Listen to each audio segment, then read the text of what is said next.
Motor vehicle accidents create numerous challenges for today's responders.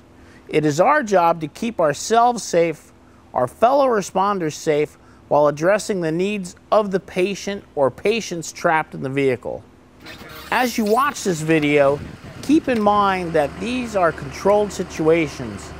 It is important to realize in the real world, there are countless variables. Each situation is unique, which may require the rescuer to adjust on scene. Vehicles can be found in the most precarious of situations. This DVD series will give you a foundation in extrication and an understanding of the extrication process. We will look at vehicle construction, motive power, vehicle safety systems, the operational cycle, scene management, patient considerations, stabilization, glass management, extrication equipment, and extrication techniques. On this DVD, the second in the series, we will be discussing in detail the operational cycle, scene management, patient considerations, stabilization, and glass management.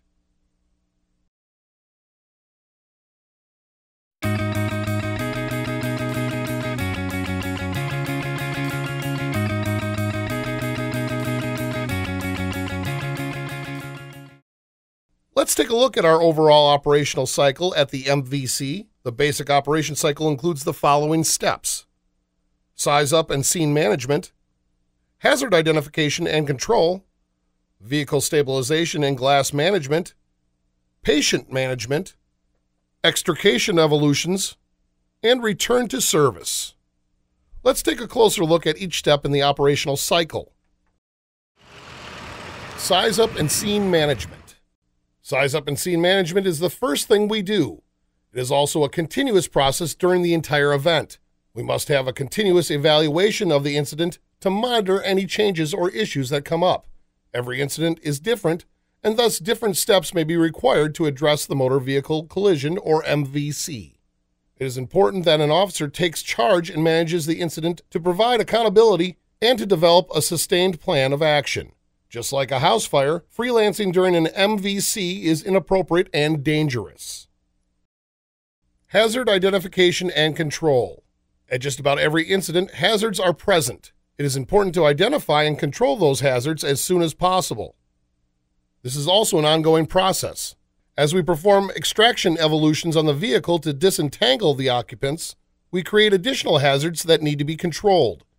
It is important to note that at times, we may need to call in extra companies to assist in hazard control if the hazard is unusual or requires extra personnel to control. Vehicle stabilization and glass management. Next, we want to control any unwanted movement of the vehicles involved through the vehicle stabilization. This helps to secure the vehicle and creates a safer platform for the rescuers to perform any extrication evolutions. At the same time, we perform glass management. This is the removal of glass in the vehicle to create access to begin patient management. It is also important to perform glass management prior to any tool evolution. This helps mitigate any glass issues. During accidents, glass can become compressed and practically explode when it breaks. It is better to do this ourselves and control the outcome than have it happen when we do not expect it. Patient management. It is important to begin patient management as soon as possible. We are responsible for assessing and caring for the patient and eventually transporting them to an appropriate facility for care. Assessing the patient early will help guide our extrication efforts and helps us determine the urgency of the situation. Extrication evolutions. This is simply the creation of a path to remove the patient. There are standard evolutions that work on most vehicles, but before performing an evolution, it is important to assess if that specific evolution is the safest, most efficient, and whether it provides the greatest chance of success. Sometimes rescuers have no choice, but usually you do. Return to service. At the end of every incident, it's important to evaluate incident performance, check all gear for proper use, refill and repair any equipment used, restock appropriate supplies, and put the units back into service at or above the level of readiness before the incident. These steps are performed at every motor vehicle crash we respond to. In order to save precious time on scene, it is important to facilitate simultaneous operations and efficient communications. We need to strive to achieve simultaneous operations at every MVC. This will go a long way in ensuring a better patient outcome on a consistent basis.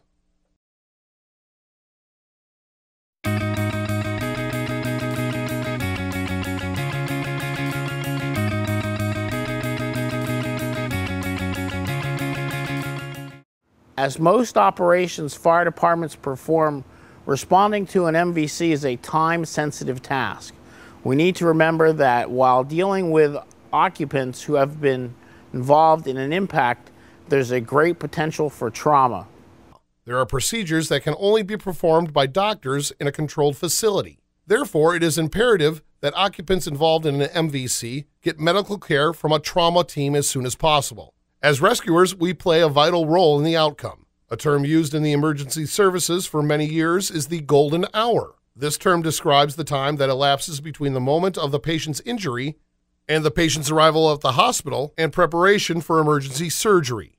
The clock starts ticking once the injury occurs, not when the responders arrive on the scene. It is a race against time, as notification of the incident is beyond our control, as well as the overall response time needed to get a crew on the scene. The only component of the golden hour within our control is the 15 to 30 minute window from the company's first arrival on the scene and through extrication operations. Keep in mind, this is a goal, not a definitive time frame. It may not always be possible to meet the components of the 60-minute window, as MVCs present many unpredictable challenges. The only way we can be most effective with extrication is through aggressive and consistent training. In this golden hour, we have a slice of time we play an even more important role in. Upon our arrival until the patient starts moving towards definitive care in a hospital is the slice we directly play a role on impacting that patient's pre-hospital care. And in that slice of time, we need to safely, rapidly, and with a purpose always strive for a 10 to 15 minute extrication and disentanglement time, or the Platinum 10. We won't always be able to achieve this, but with the skills learned in this DVD series and training, we will have the tools to regularly meet this goal. Good trauma care starts with good BLS care. Airway management, manual C-spine stabilization, application of C-collar, and oxygenation are basic BLS skills used in the initial care of a patient in an MVC. Mass hemorrhage control comes next. This is all very straightforward. However, with today's vehicles and many of the wraparound cockpit-style dashes and racing-style seats, it can be very difficult to assess and treat the patient, especially after the vehicle has absorbed the energy from the crash and has crumpled inward. When deciding how to extricate, we need to take into consideration whether the person is physically entrapped due to restricted space, and also, is that person medically entrapped? Do we need to make extra space in order to minimize manipulating the patient during removal?